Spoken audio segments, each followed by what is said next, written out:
players leaving, players trying to scam you, anything negative that happens, players trying to never paying you back or trying to cheat. Like, to me, like, we talk about all these scandals and stuff like that, but to me, like, that's part of being part of this industry. Like, you kind of have to accept it. And I know what I signed up for when I play these high-stakes games. Like, there's no guarantee to win.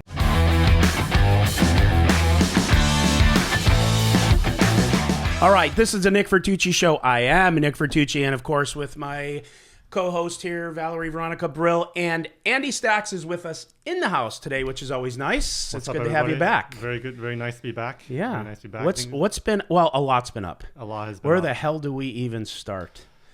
We need 6 hours also. Yeah, let's see. Well, first of all, just update us on what you've been doing. I mean, we know you've been playing on the show, but like, what's been going on? We got to talk about the game of gold. You know, how you got into the show and some things about it. But just give us some cursory stuff, and we'll just start banging some of these topics out.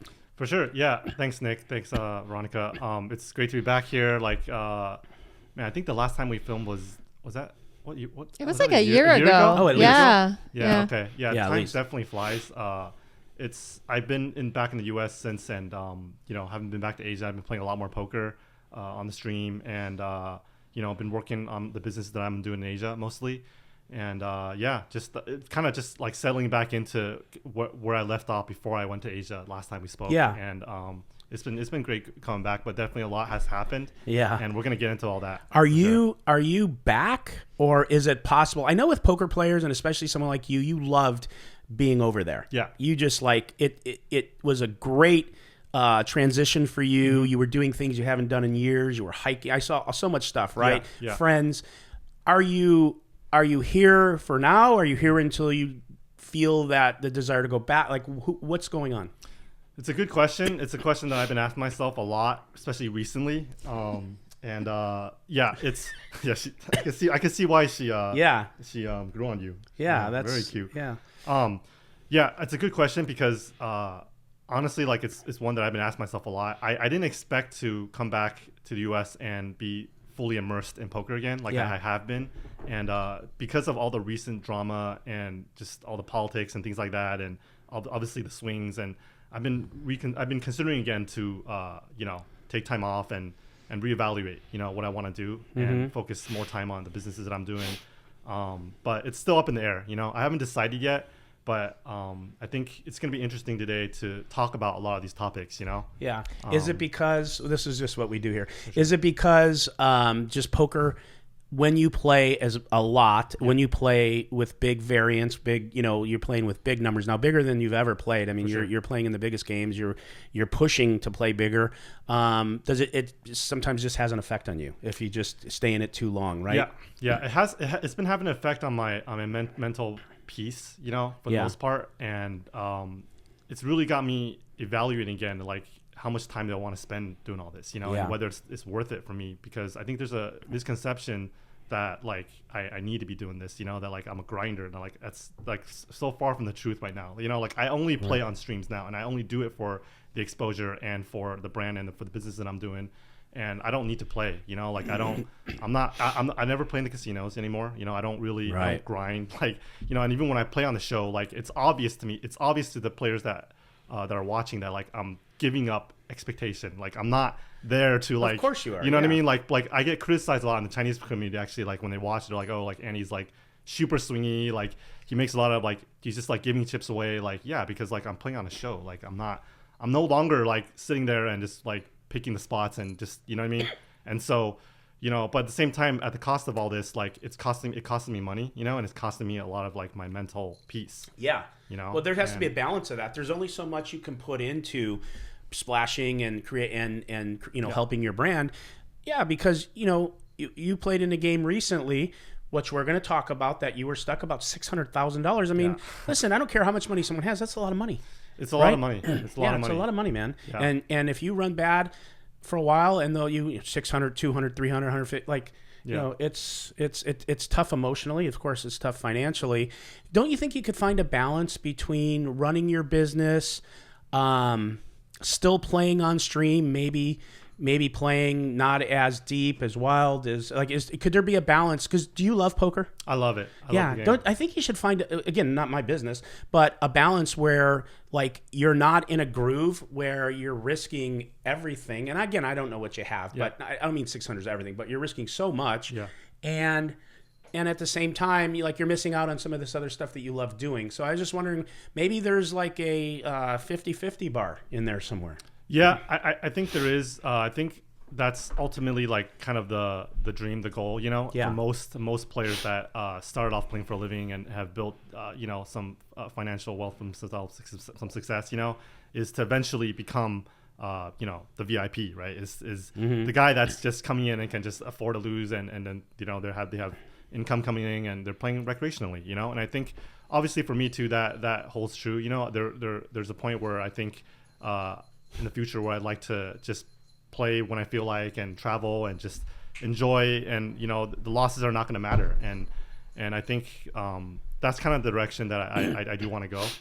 And that's kind of why I'm reevaluating how much time I should be doing, spending the time building the groundwork of the stuff that I'm doing, and then playing less poker, taking less variance and things like that, but the sorry, Valerie. Why am I calling you Valerie?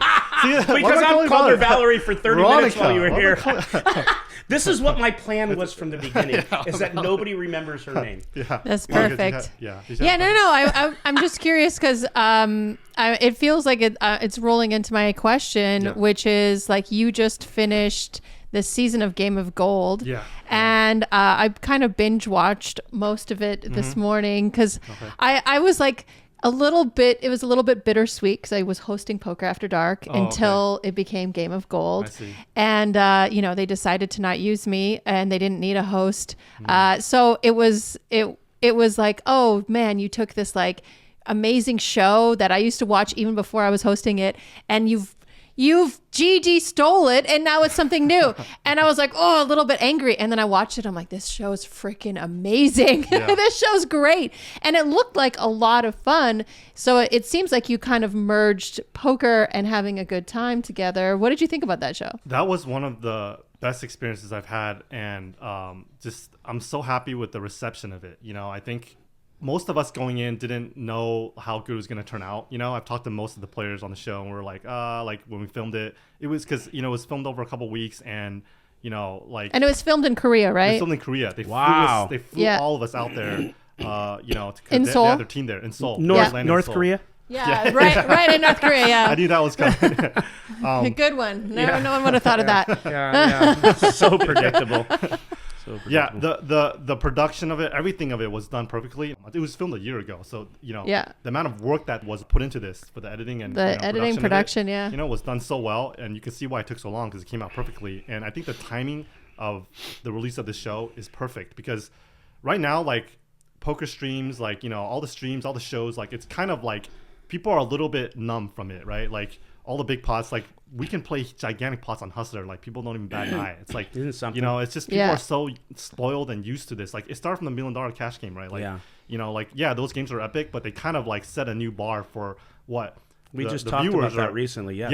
Yeah. And so like, Game of Gold, when they dropped it, like it was something new, and I think everybody appreciated it because it was so fresh. It was like, like this is something new finally, I think also it worked really well because it helps a lot of players that like love poker, but like maybe they have a significant other, or like, they have friends that don't really know poker in the sense of like if they watch a stream, like they don't know what's going on, right? But like if they watch Game of Gold, it's a good introduction to the game, right? Because it's like a reality show mixed with poker. It was fun. Yeah, they add enough elements to it where it's easy enough for like someone that doesn't understand like the complexity of the strategy part can understand it. It simplifies the game, right? And it makes the hands dramatic enough to capture and your attention. And so I just think with the music, the angles, like I heard they had 100 cameras like in the set, like literally like everywhere, like 100 different cameras, 100 different angles, right? They could use.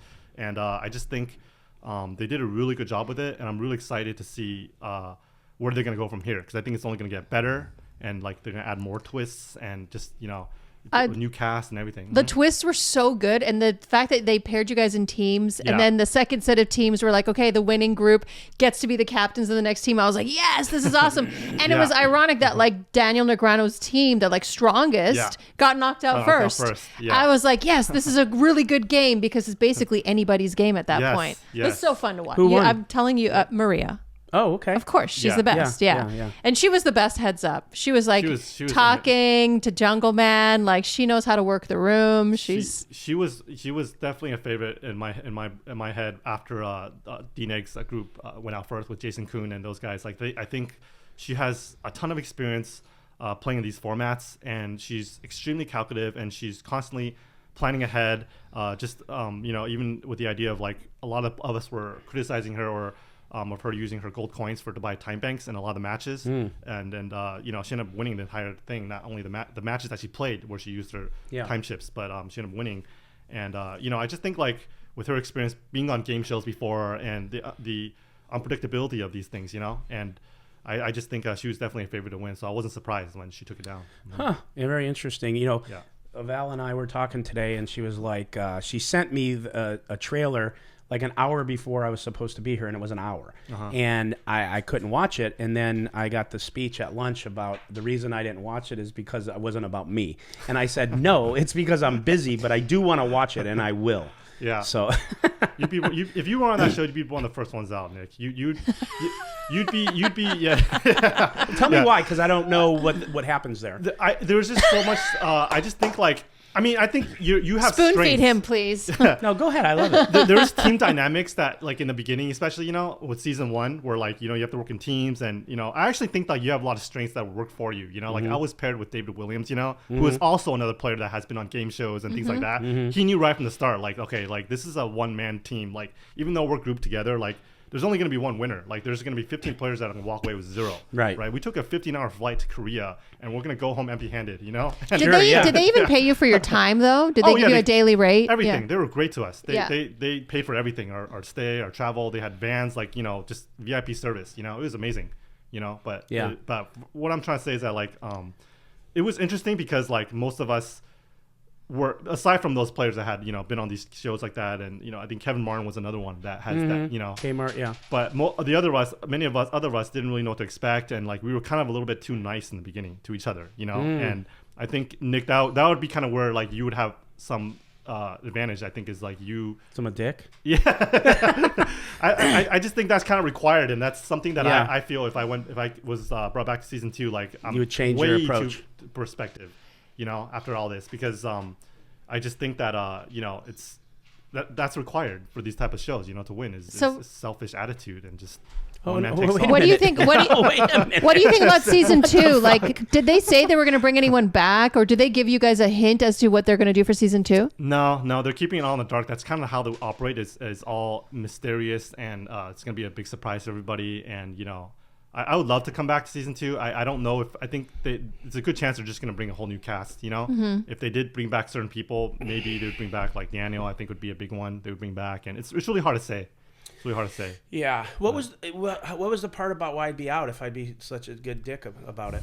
I just think, we got to make it about him. I want to know. Sorry, we got to make everything about him at bring least. something up and not finish. I think. My poker acumen? Well, let's put it this way. You and I have a very big disadvantage of like, we don't play like 20 big blind poker, you know what I mean? Yeah, like we don't have patience for that, Like that was my biggest weakness, was going there and like trying to figure out like what I'm supposed to do with like, like king 8 offsuit and I have like 20 big blinds. I don't know. Like I'm not in these spots and like in real life. Reload? You just put in more money? It was so painful to sit there, and I honestly I was lost. You were lost, yeah. Yeah, and I also think like another disadvantage that we would have, like you would have too, is like we don't play these formats with these players either. Like they have more experience with each other. Like for sure. I played a match against Josh Arya. Like I know he plays all these different type of games, different formats, and he's very well known. He's been around forever. Yeah, I mean we have 1 year. I never played a single hand with him. Yeah, I had no idea what to expect. I thought he was the biggest nit ever, and he bluffed me off top pair twice. You know, and it was just like it was just a function of like just not knowing any of these players. Right, being out of your element. Mm-hmm. Yeah, makes sense. But did you learn a lot about yourself and about your game from being out of your element so much? I did. I think overall it was just a really good experience. Just being put in these different formats, and I really enjoyed it. I think they really need to do more shows like this. I think there will be, and I think it's so good for poker, and it's got everybody's attention, and just really happy the way it turned out, and really happy to be a part of this. Especially with season 1. I was so stupid for even thinking that maybe it was a negative thing. It was such a good show. Such a good show. It really was. That's cool. So let's talk about the Hustler freak out. Well, freak out, is that the right word? Would you describe it as a freak out? It was a rant. It was You were pissed. I was pissed. Yeah. I was pissed, So for the audience at home, for the people who don't really know the reference, who could potentially go back and watch it on Hustler, what happened?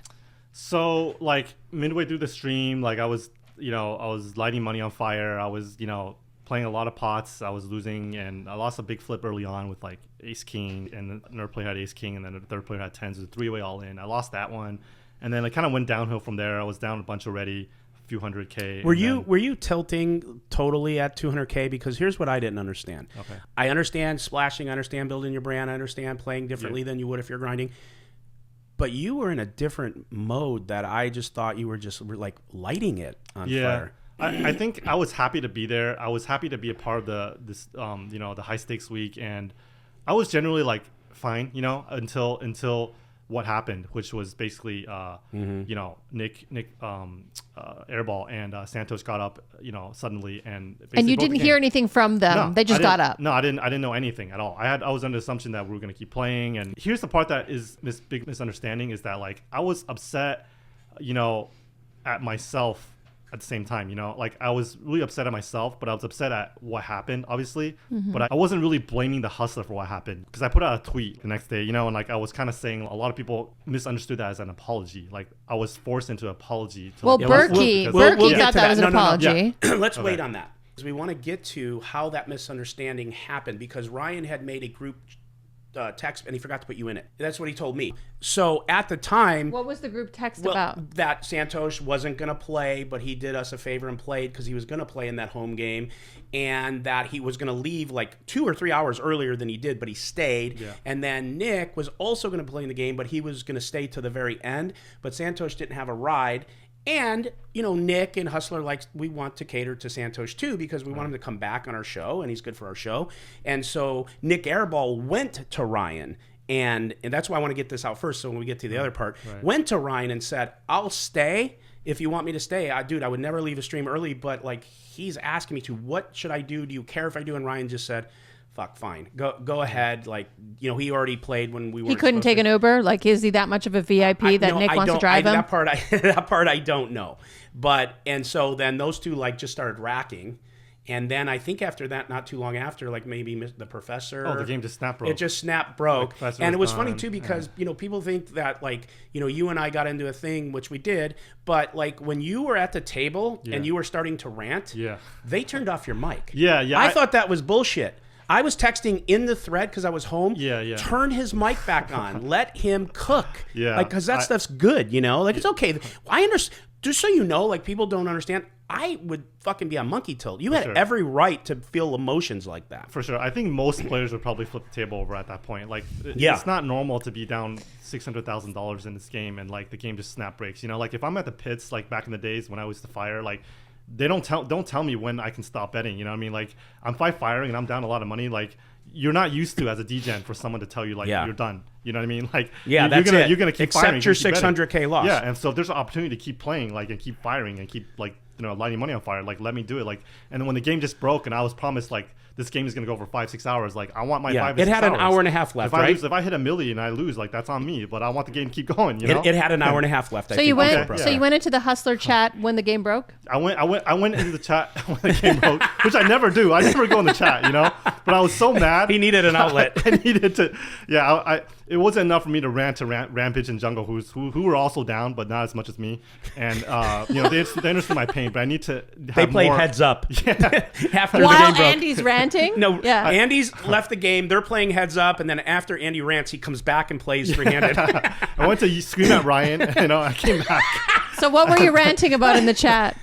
I just basically said look, if a player takes another player to a private game midstream again and breaks the game like this, like I'm just never playing again, you know? Like, you said I'm done with HCL. I'm done. Yeah, I'm just done, you know? And did you see my response in the chat? Yeah. You were basically saying like, you know, we should talk about this, don't do this on air. And stop. Yeah, and this is where the tweet that I addressed was, you know, I felt a need on my part to put that out there that there was misinterpreted by everybody. Was that sure? You know, I thought that it was pretty unnecessary for me to do that in the chat, and I don't think that it was handled the best on my part to like do it on the air with like that many people watching. Like I didn't want to affect Hustler's brand, and I didn't want to affect you know, public perception of me as well. You know, I think there wasn't that many you know, positives by me doing that, and so I just wish that I waited till the game ended and we figured out. But and, so did Nick force you to apologize? Absolutely not. Let's get to that. I just needed to know. Okay, I needed to know. Right, no, but I'm like OCD, so I want to go in order. Yeah. So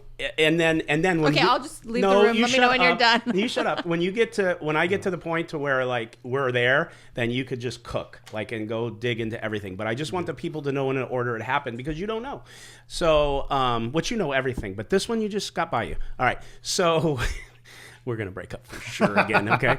Thanks, Andy. You were the person. You were the last wedge. So the next day or 2 days, you didn't tweet the apology yet or whatever that was. Yeah. You tweeted something else and said, this is like bullshit. And when I just made one little comment, what's bullshit is airing your shit out publicly because I was mad too, right? Like whatever. Yeah. And they don't know. You and I go back forever. I consider you a friend. Like we've been through a lot of stuff, no one knows that we've helped each other. Okay, so...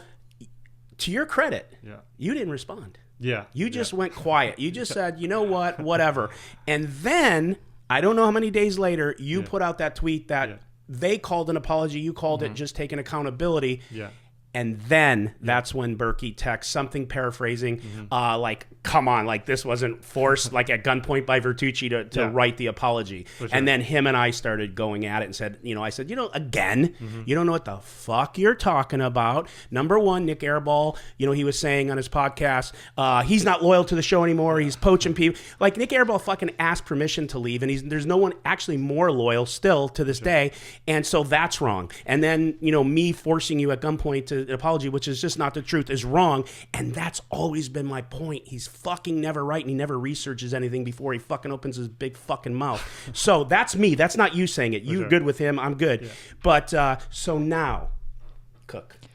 I just want to know what you think about that tweet from Berkey. You know, about Berkey, like I know you guys, you know, had. I don't have a problem. It's him. Me. Okay, I have a problem. I just want to put this out here before, like, you know, if Berkey's watching, like, I have nothing but love for Berkey. Only I know because, you do. like, I go back way back with Berkey as well. Like, you know, way before the stream streets and like we battled, and you know, he's one of the guys where like I respect because he's been in this industry, you know. Just 20 years, he'll tell you. Yeah, and so like when he opens his mouth and he speaks, like, he's gonna like ruffle a lot of feathers there, you know, and like a lot of people are gonna disagree with him, just like, you know, with you guys, you know, and that's fair game, right? Because we all have our opinions. Yeah, it's me. I think not her. I think Berkey makes a lot of valid points that I agree with. I enjoy watching his show as well. However, with that said, like I think with this situation, there was a little bit of like miscommunication and like he was only given, you know, what he saw, right? And so I can see why it was misinterpreted because most of the public thought that's what it looked like, right? And I think my tweet was misinterpreted because of the way it sounded, but like it was really just me taking accountability for like ranting on the air, which I'm not proud of. And then like also me just expressing like this constantly, like this political bullshit and like, you know, games breaking and like, I don't need this, you know? Like there was so much emotion when that happened. I was pissed at Nick Airball. Like I just wanted somebody to blame. And then I kind of stopped and I kind of thought to myself, like, why? Like this, first of all, like I think all this is normal, you know, as sick as it sounds, like all the bullshit that happened with, you know, Nick leaving, whether or not like there's, you know, it's 100% true as how it happened, or whether or not that's not true and he took Santos or Santos didn't want to be in that game or there was a better game, it doesn't matter to me. Like to me, like that's all part of the industry. That's all part of the politics. That's the pain of poker. It's the pain of poker. And it comes with, you know, players leaving, players trying to scam you. Anything negative that happens, players trying to never paying you back or trying to cheat. Like to me, like we talk about all these scandals and stuff like that, but to me, like that's part of being part of this industry. Like you kind of have to accept it. And I know what I signed up for when I play these high stakes games. Like there's no guarantee to win, and nobody forced me to put all that money in the pot. Like, and so maybe I could have been up all that money. It's just what I'm trying to say in that. And it would have been so different if you were up $600K. Yeah. I just think like there's some accountability of like taking a seat in a high stakes game. Like maybe like a guy's gonna take another player to a better game because like they're doing what's best for themselves. There's a better game, and like there's no you guys aren't paying these players to stay. Like they don't owe it to you guys to like stay the full 6 hours. You would appreciate it. But even if Santos was like, hey, like my friends are playing this other game, like and the information wasn't conveyed to me. Like I think it's like still like it sucks for me, but. Yeah, there's a part of it that's like, oh well, that's what it is. It is what it is. Yeah, and you know what? We're human, and for you to feel how you feel in that moment, totally normal. Like I don't think there one bit of that is off color at all. I really don't, not at all. I'd be super monkey tilted. You had every right to be. Yeah. And one point to make too, and we'll go into that is, you and I back to the main point. After all of these tweets, prior to all of these tweets and all this stuff, never had one word or one text. Yeah. Then after you put out the tweet, and then Berkey responded and said, that was got to be forced by Vertucci or whatever.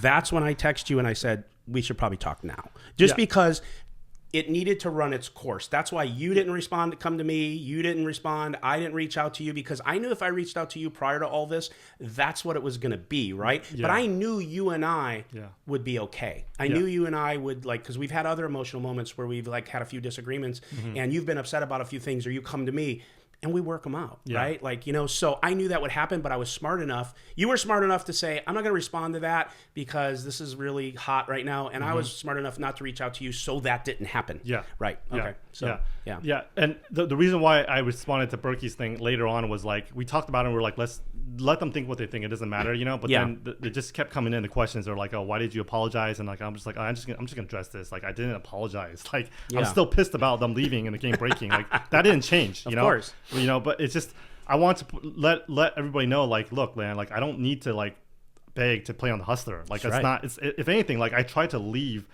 this whole environment 2 years ago, and I wasn't gonna come back, and I was kind of sucked back into all this, and the tweet was kind of me questioning like whether or not I want to stay in it.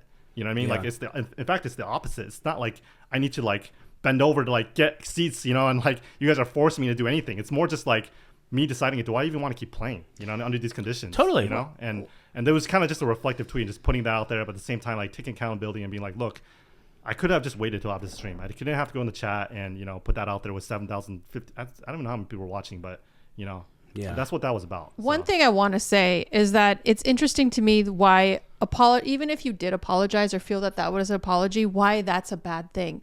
If you're telling me that you're a professional poker player who only plays on streams, and so streams are your livelihood for both content and money, why would it be a bad thing to try to make amends with the show that's giving you this leverage, or try to keep not burn those bridges? That's the thing. Like, if you want to live in this world, it's like if you're invited to a private cash game that has the juiciest action, are you going to go in there and monkey tilt and insult the host and then not apologize? I'm not saying you insulted the host. I'm not saying you did any of that, but I'm saying it's fine to try to live in a world where you're not burning all the bridges that give you opportunities. And I think Berkey's tweet to you, even if it was an apology, was really unfair, just because he wants to burn all of his bridges, which I think kind of he wants to with Nick for sure. They hate me and ACL. My point is apologizing to make sure that you're okay, that your livelihood is okay, is fine too. Right. It's just such a weird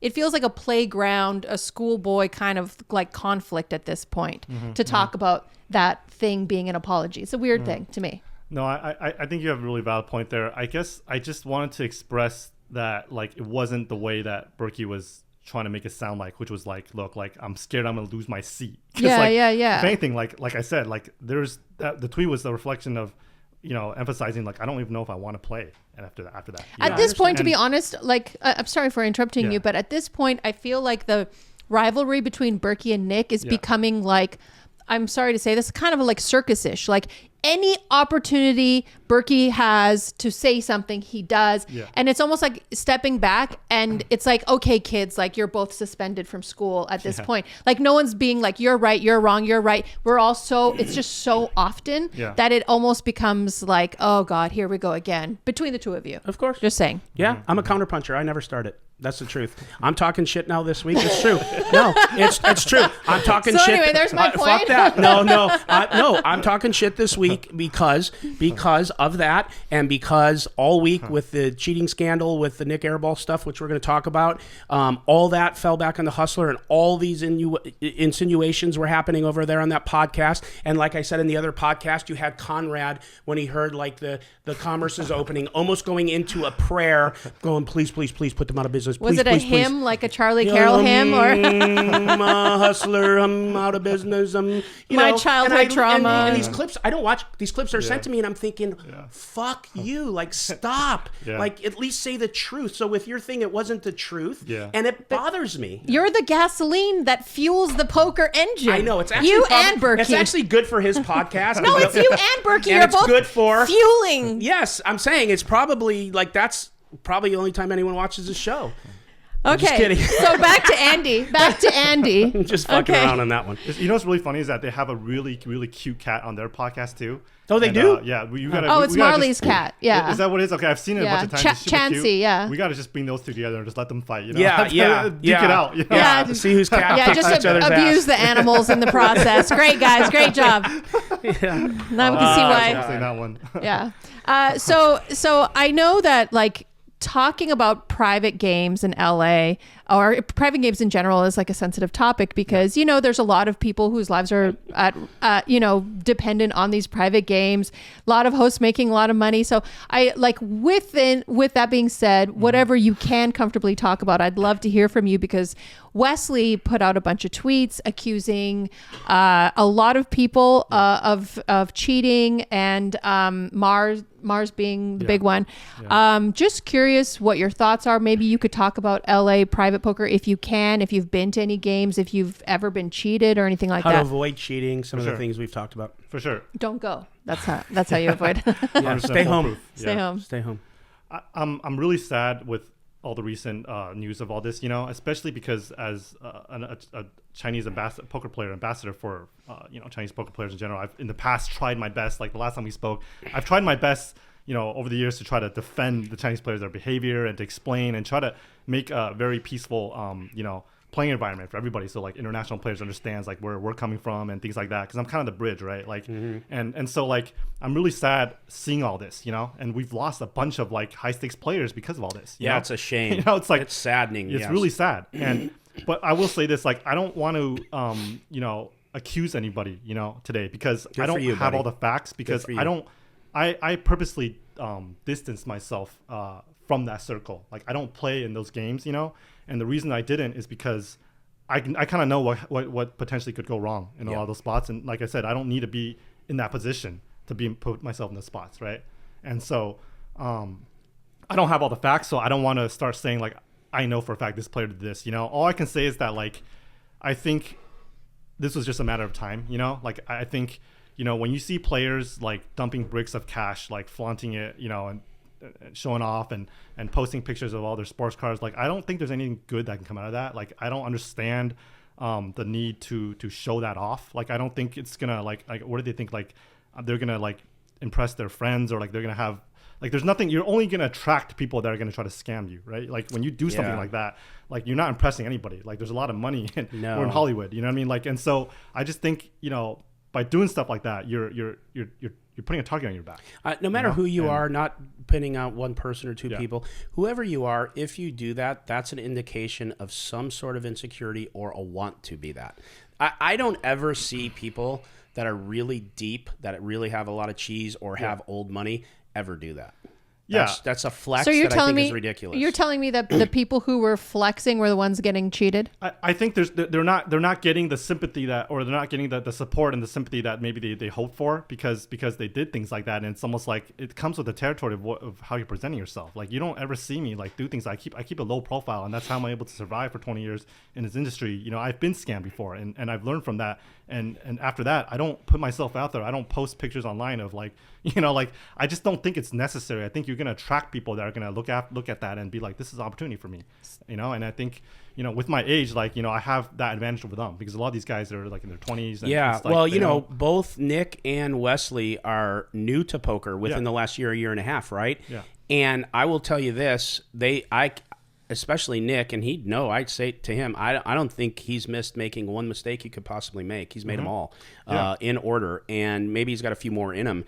But that, I think, just comes with being green, and same with Wesley. Like, Wesley, to take his word that he came in a year and a half ago or whatever it was, I don't really think understands the landscape like No. you would or I Yeah. would, because, you know, we've been around. But I also think that it's a rite of passage, as weird as that sounds. Like, I think being scammed to some degree is kind of a rite of passage in this industry. Like, you almost have to go through it. You have the naive, You're right. You're kind of naive. You're innocent, and then like you get taken advantage of. Life And then- experience. Yeah. Yeah, so that's my next question to you. So, like, you said you've been scammed before. I don't know if you could talk about that, but also when you were coming up, I'm assuming you've probably played in some private LA games, especially coming up back in the day. Yes. Can you talk to us about a time that you were scammed? I've been scammed by players that I thought have been my friends. You know, players that have helped financially. You know. And players that I've known for a long time. So you would think that there's trust there and there's a real friendship, and I've been let down and been scammed by loaning money to players and not being repaid, things like that. You know, as far as home games, I haven't, not that I know of, I never caught red-handed that I've been cheated. You just had a but I've feeling? been in home games where I felt like I've been cheated and never went Me back. too. One time. Yeah. Yeah, you can kind of feel it, and because there's no proof, I just don't, you know, I don't accuse, I just pay, you know, but I'm done with that. You know, it's so funny that you said that. Yeah. Because we talked about it the other day, and I said the same thing as you. I was in a game. It was somebody that I know and like. Yeah. But there's other elements to that game of people that were running the game, so it might not just be the person I know. Yeah. Okay. And I lost $50,000. If I had to bet, I will tell you I was cheated. The hands, I fucking made no sense. It wasn't just variance. And it dawned on me at about a 50 ball, oh fuck, I think I'm being cheated. Yeah. I got up. I paid, and I left. And I never said one word about anybody, because you know why? I didn't have proof. Yeah. And I fucking drove there. I put my chips on the table, and I made a decision to do it. So I took accountability for it, and I never would go back to any of that. It was done. That was it for me. And that's how you have to handle it. That's the mature way to handle it, because what if you by chance didn't get cheated? Yeah. Or I by chance really didn't get cheated. It was one of those days. I just now fucking implicated who knows how many people, right? And it's just not okay. Yeah. Yeah. And so because of that, like, you know, what you're saying, you know, the possibility of it is very high. It's greater the bigger the stakes get, right, in these games. That's right. And so in my experience of home games, I was lucky to not play, you know, the stakes that I play on stream for that amount of money at these games. I just choose not to. The games run, you know, I've been getting invites, but I just stay away from all that. And that's why with this group, specifically the group with these Chinese players, I don't play in those games. Like, I'm very happy to just play on stream, you know, for these stakes, because I feel safer. You know, I feel way safer. Yeah. And I just don't, you know, with the stakes, when I used to play the home games, it was for smaller stakes, you know, but even then there's the possibility there was high of getting cheated. Yeah. And I stopped doing that. What's the main way to avoid it, not go? How do you protect yourself? I think it's not one specific thing, but I think it's more of a mentality. I think players need to realize that if someone's being nice to you, like really unusually nice to you, like there's a motive behind that. Like, players are not. That's very You know sad. what I mean? Yeah, it's really sad. Like, that's sad. one thing I've It's noticed. predatory, Like, yeah.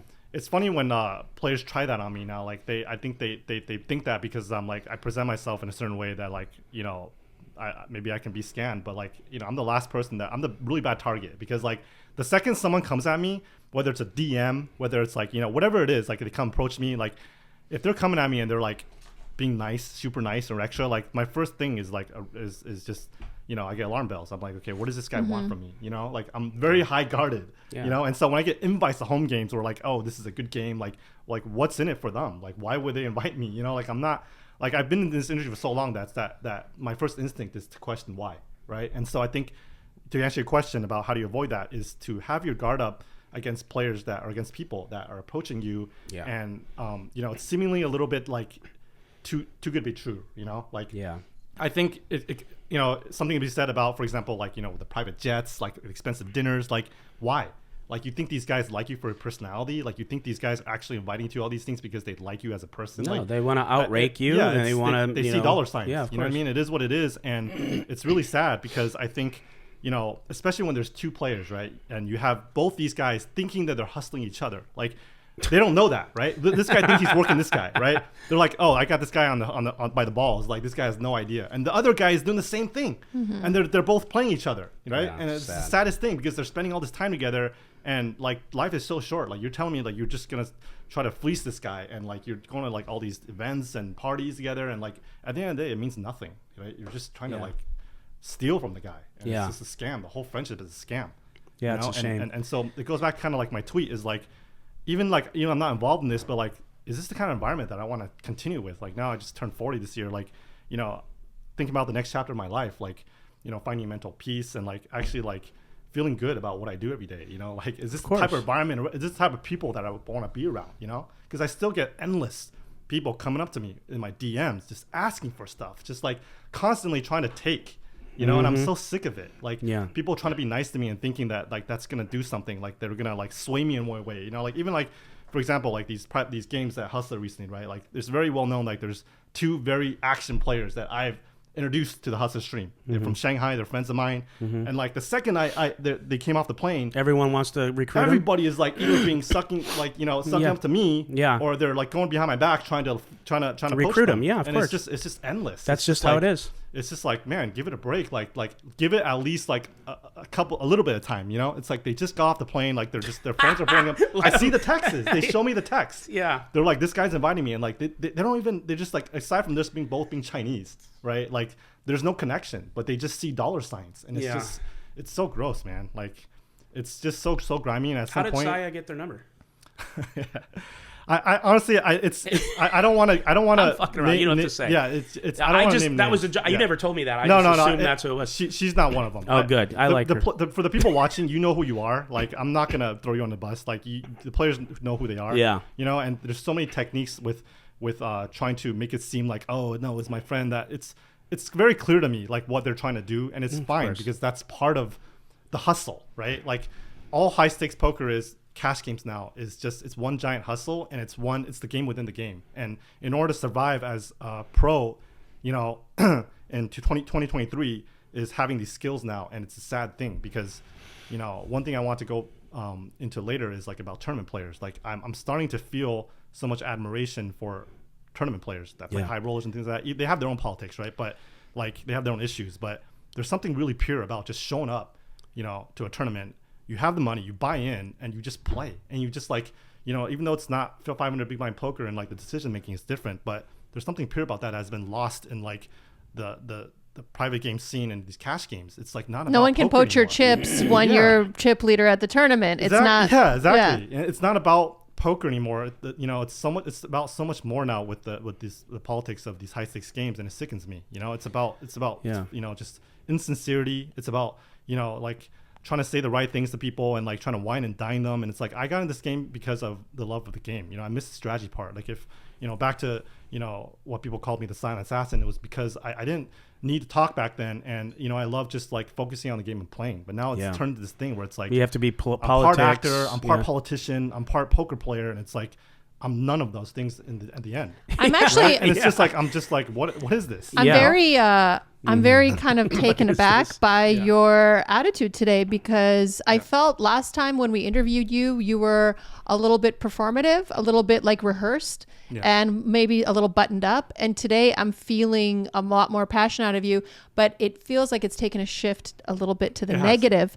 And that's unfortunate to see, but I just want to ask you, because you said that you're only playing on streams now. Is it because of this frustration that you're having with poker? I just don't want to spend time looking for games and going to private games and trying to feel like what games are going to be safe to play in. I don't want to put in the energy. I think, the amount that I play on stream is enough, for poker in my life right now. And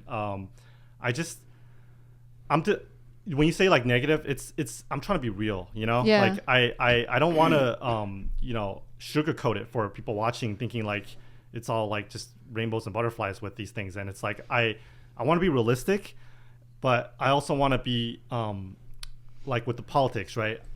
I don't want to be like they shouldn't do this, you know? I think it's fair game. That's what it comes at. Even like when it goes back to like, Nick bringing Santos, whatever, like all these things and all these people come up to me and trying to want things or trying to get leverage. Like, I think it's part of the game, you know, but I'm just questioning myself if I want to be a part of it anymore. You know, like this is the existence that I want, you know. I'm not saying it is negative, right? But at the same time, it's also something that you have to just be realistic about and just expect. Right. Yeah. You know, I think it's like this in a lot of different businesses, like,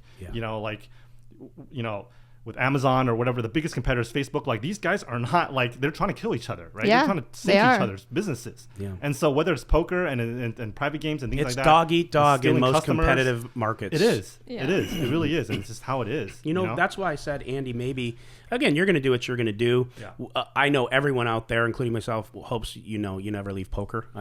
You're associated to me with poker. But, the balance.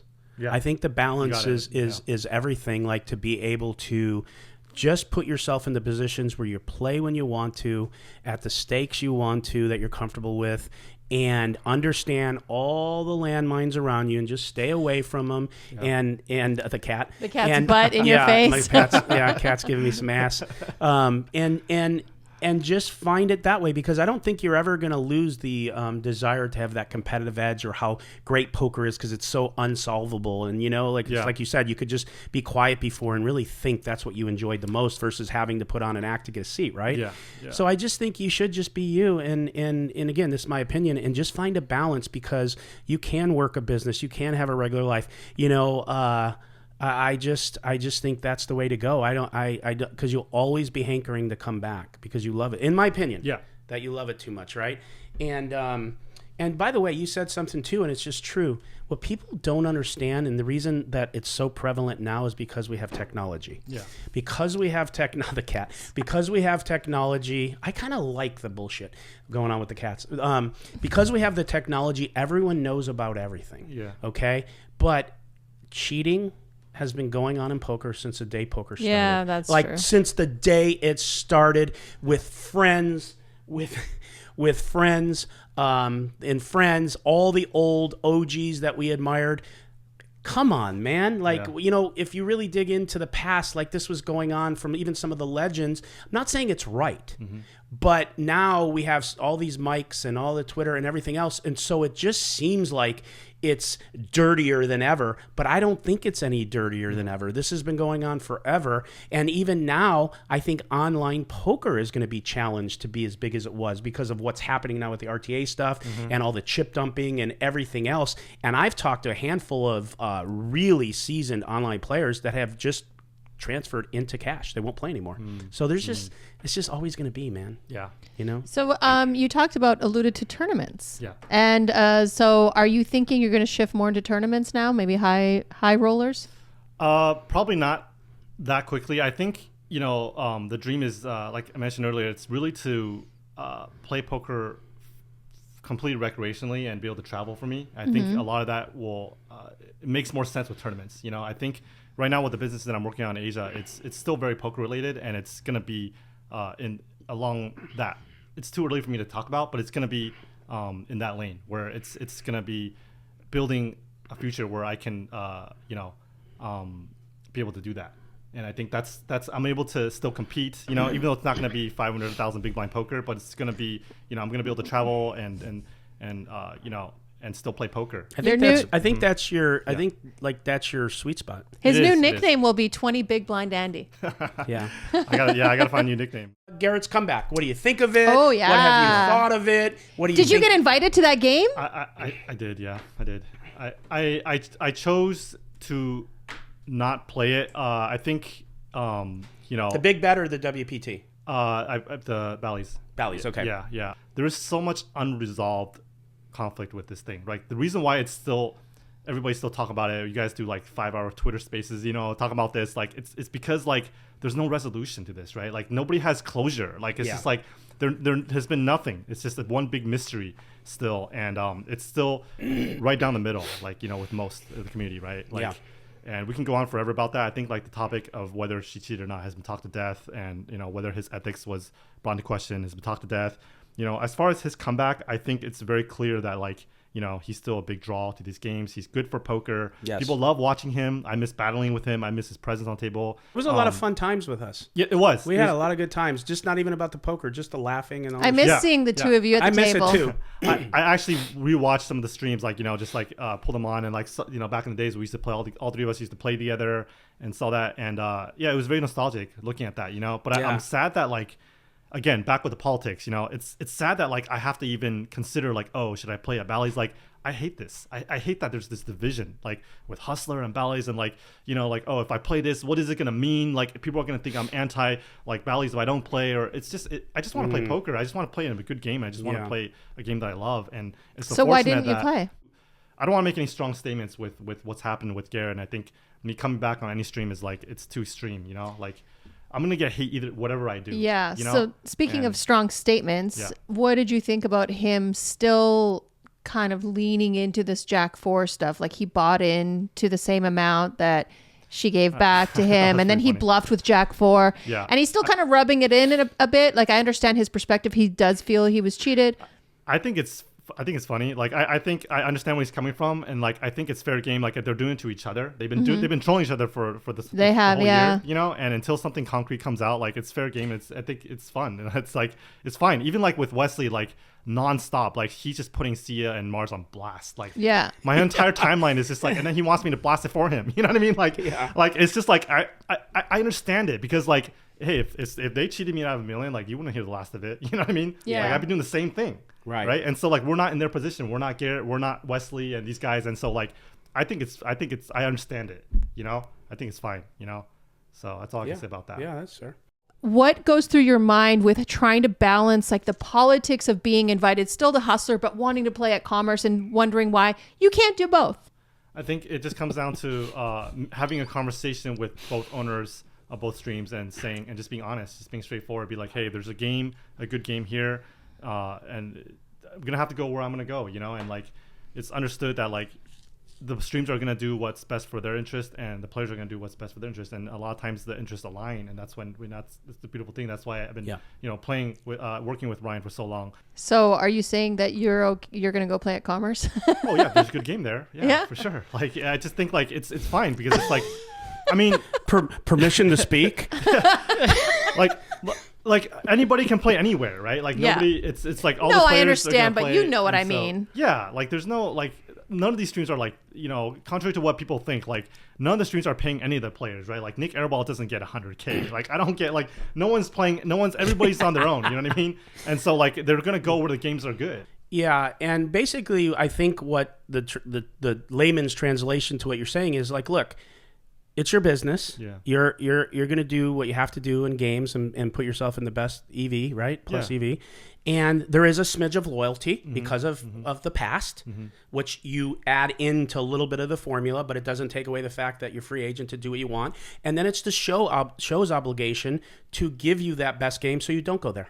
Yeah, exactly. I think you nailed it. Yeah. That's the reason why when Hustler had all the big games, you know, me and Garrett chose to just play weekly on Fridays at of course. the Hustler. It was just there was more action, there's more splashing, there's just more money there, and, you know, it was just a better game. Yeah. And there's a little bit of, like, a give and take, right? Like, with Ryan, like, I think, you know, I've benefited a lot of being on these streams, and, you know, I've also helped Ryan build these businesses for many years. I would say I'm probably the longest have the longest working relationship with Ryan out of his entire player pool.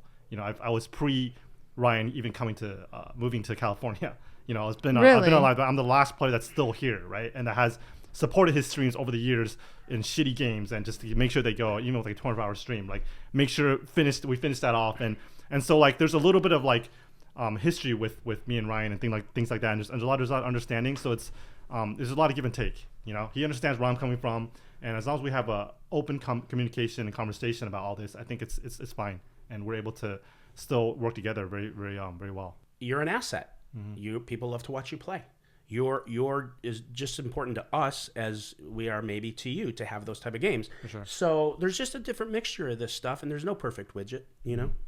Well, let me ask you guys a question, Yeah. Nick. Look, we're with Bally's, opening and Commerce going to be opening. Sure. Where do you guys see Hustler in terms of now we lost a bunch of high stakes players? Yeah. Players are numb. They want to see bigger pots, bigger games. Like, how do you think the direction with sustainability Sure. and with competition? And Well, we just had Eric on, and we talked about that. And the takeaway is he mentioned that Commerce Bally's has a totally different direction of where they're going. They're not looking to compete 5 days a week. They're looking to just build some content to go to the app. They want to play bigger games, like maybe a few a month here, a few a month there, and bring the content to TV over at Bally's. And so I don't think we're going to be scratching and kicking each other or any of that. Most of the beef came from Live at the Bike staff versus, Big Bet. Like, I got to know Soo Kim, which I've mentioned. I think he's a very nice man. He's a billionaire. He owns Bally's. He's doing a great job. I think Eric, he's affiliated with them with his contract to build floors and to run games. Him and I are friends. And, he recruited Garrett. It's fine. Yeah. It is what it is. The only beefs that I ever have, and again, to your point, to say something, is that the only beef I ever really have in poker is people reporting things that are untrue or calling people cheaters that they don't know. I fucking hate that. Yeah. And with Garrett doing it and still leaning in that he knows 100% and, everybody's being affected by it and still, pinning it to the show and other things. So that's the only thing I care about. I don't care about Commerce opening. I really don't. Yeah. HCL is going to be what we are no matter what. If we stay on top, we do. It motivates me when competition fires up. I actually motivated both me and Ryan to go, oh shit, we're just kind of cruising here. Even though we're doing like some fun, amazing things, now it's good for us. It's good for poker. That's not just a tagline. I think more poker is good for poker. So I don't really care. That's the truth. I really don't care. And whatever happens, I'm curious to see how it looks, how it goes. I don't know. Yeah, whatever. I'm really curious to see what's going to happen and the landscape of poker changing. I think every year, every month, it's constantly changing in flux, and nothing's constant. There's like good games, there's big games, and then there's a lull, and then it comes back, and it's fascinating to see this changing. Yeah, and I think with more poker streams popping up, and then we have a lot of online players starting to come to cash because you probably will get cheated online. There is just no regulation. And like we talked about, not only no regulation, but like I won't name the companies because of the current company I have, but like they just let them back in. They get caught cheated. It's like and then they can play again or they can show up again. And so I don't think that's okay. I think if you really are caught cheating in poker, you should be like pushed out. Or you should make it very difficult for you to play or have a platform. I do believe that. I just don't believe that a person without 100% proof should ever have that tagged on them. Yeah, I hear what you're saying. I think it's weird that to address what you're saying, there's people in the community that people, are sure that they cheated and they should not be able to participate in tournaments and things like that. But it's like, it's such a still gray area, right? It's like there's no committee, there's no council that says this is what should be done, how should we handle it. And we just talked about that. I was talking about that, because there's I was the whistleblower with the Mike Postle stuff. There's no justice. The only people that actually ended up good out of the whole thing are the lawyers. The lawyers made a tremendous amount of money from all the lawsuits. And Mike Postle's still playing, potentially still cheating, probably figuring out some way to cheat online or whatever. And there's no justice. And in poker, we see cheaters just are free. And typically you say, oh, there's no evidence. But what typically happens when there is no evidence in a crime is you take it to a jury of your peers, you present what you do have, and then the jury says guilty or not guilty. And we do that within the poker community. And a lot of people, that's how Mike Postle is deemed guilty. The majority of people in poker agree that he was cheating. It can happen the same with other cheating. You don't have to catch people red-handed. You just have to have enough evidence to show. Okay. And I think there's a fair point to that. I think if there's enough sample size and it's very obvious. Yeah, you definitely need a good sample size. With Robbie, there's not enough sample size. I was going to say that. I was going to say there's not enough. As a person who works with data, I will tell you there was not enough sample size. There wasn't. Small. It was too small. And there wasn't. It looked fishy, though. You know, it didn't look right. Well, that's why we're here. It's because it looked fishy. It looked fishier than any fish we know. So, but the fact is the community is down the line. And even if you took 12 peers of the highest, whatever, esteemed poker people in the community, and you put them on a committee, I wouldn't feel comfortable with them making the decision about Garrett or Robbie. I think that would be fucking I'm not horseshit. talking about just Garrett and Robbie. I would. But I would feel... feel... I'm talking about in general. Well, I'm talking about in general, too. But when you don't have a sample size and you have no proof, I would not be comfortable putting that in, I hope he doesn't get mad at me, but like Sean Deeb's hands. Right. I wouldn't want, because he's really deep into poker and he's into these things, or a Matt Berkey who's 20 years into the business and having him just give his opinion, or me. Yeah. Like, what the fuck? It's like, it ain't my place to say something without the sample size. Just because it's just like with jurors in court. Like, we have one of the greatest systems, but it's fucking flawed. A lot of people go to jail that are guilty. Yep. A lot of people don't go to jail that are innocent. A lot of people don't go to jail that are guilty. It's unfortunate, and I don't want to be part of ruining someone's life, and that's not to be sloppy. It's not to cover for somebody. It's not because I don't care. It's just because, like, fuck, like, what if he's innocent? Like, this person or her is their fucking life's ruined in poker. Like, you know how poker is. I mean, even though they come back and play. Well, then we don't send anything to any jury. That's the hardest point. Like, we don't have a council, because, like, who decides, right? Like, and that's the problem. So I often think that perfection is the hindrance of progress, right? So if we're looking for a perfect jury, we're looking for a perfect this, but we'll never find it. We'll never move anything forward. We have to start somewhere. We have to start building some sort of governance group or a jurisdiction or something. Like, we need to have rules that we can establish, because right now, if you cheat as a poker player, there is no repercussion for you. Yeah. And that's the way it is. And I'm not even talking about Jack 4. You have a very personal experience with Jack 4.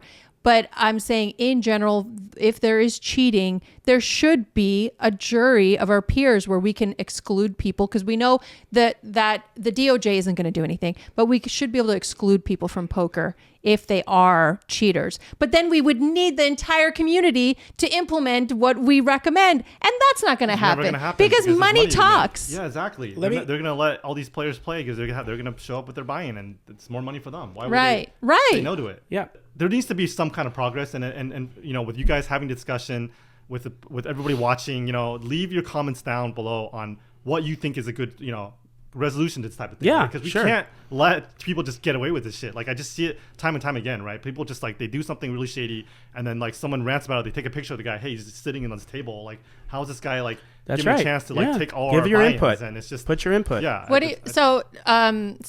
Along those lines. Yeah. Now that I'm thinking about it, so the World Series of Poker had the RTA app, GTO Wizard as their sponsor, but you couldn't. It's like a weird thing to be sponsored by the thing you're not allowed to use while you're playing. Yeah. What do you think about, because there was a guy that was looking at his hands running sims after he folded, but at the table, what do you think about that? I don't think that should be allowed. I don't either. I don't think that should be allowed. I don't think any type of software, like any of those stuff, should be allowed. Like, just like they're not allowed on GG, you know, like immediately banned, you know, if you're caught using that.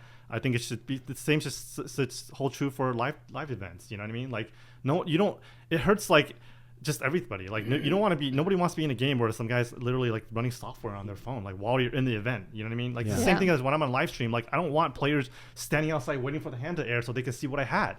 You know what I mean? Like, it's just, none of that stuff should be allowed. Like, it's just, like, wait till the event's over, like, do your homework, whatever you want to run that stuff, it's on you. But I agree. During the event or during the live stream, like, just play and just, like, you know, put that stuff away. Is it an ironic sponsorship or no? It's a little bit. I can see the irony in it. I can see irony in it. It's kind of funny to me. Yeah. It goes back to the money, like we were talking about. You know, it's like the reason why there's no resolution is because there's money to be made. It's a business, you know, and so it's unfortunate. Yeah, true story. I think, Veronica, you're right that I came in today with a different mentality than the first time. I like it. I like seeing the, like, this was a lot sober, better. open, like very, like, there's no wall up. Well, like, the reason why is because when we filmed a year ago, I was fresh off coming back from Asia. I was in peace. I was, you know, and you know, I was at peace. I was away from all this. Back to LA, where it ruins you. I wanted to come back just with no drama. You know. Now you're fucking disgruntled as I'm fuck in the middle again. of it, man. Now I'm just Thanks, LA. straight in the middle of all this in the war zone. You know, it was a straight war zone, man. But it's all love, man. Like I'm happy to be in it again, but again, like I'm reevaluating right now. You know how much time I want to be doing all this. I think time will tell. I think I'm going to see the developments of what happens next year with Commerce opening. I'm very curious to see how Hustler is going to handle now we lost so many players. How if these games are going to be sustainable? Yeah, if we're going to have the action lost there. Therefore, really, high. There's not a big pool for them. No, there's not a big pool, and players are selective as hell right now. Like even like with these games, like I'm being pulled in politics. Like I have players texting me like, "Hey, can I get in this game? I don't want to be in this position where I'm like pulling the strings." You know what I mean? Like And I think there's just been more and more of it. Like even with the streams, like there's players coming on the streams like looking to recruit now, and then like to shut other players out. And like all this stuff is just so grimy.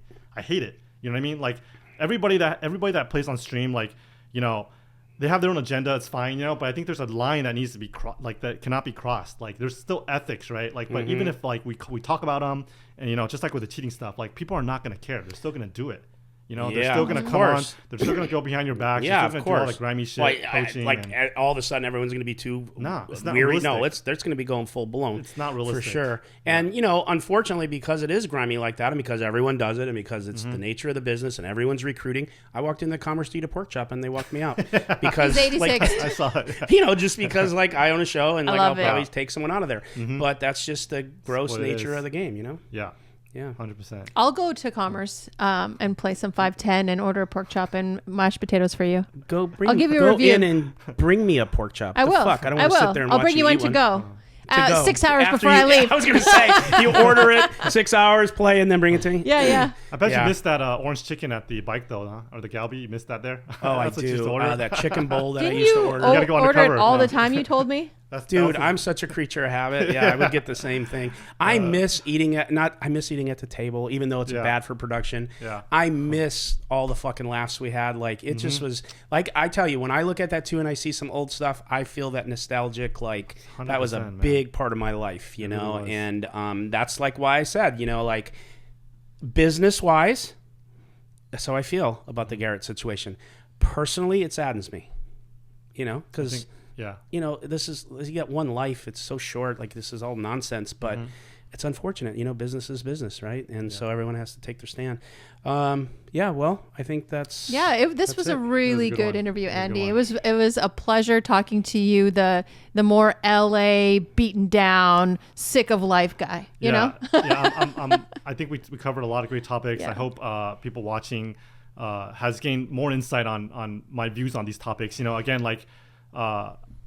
I think, again, it just comes back to like the business and the politics of all this. I said what I think I want to express on all these topics, and if you guys have any things that you guys want to add, or your opinions on this, please leave comments below, because we're very curious as well. I think all very, very fascinating topics that are happening right now in poker, and very controversial and very After you guys so. call me a dick, leave something constructive.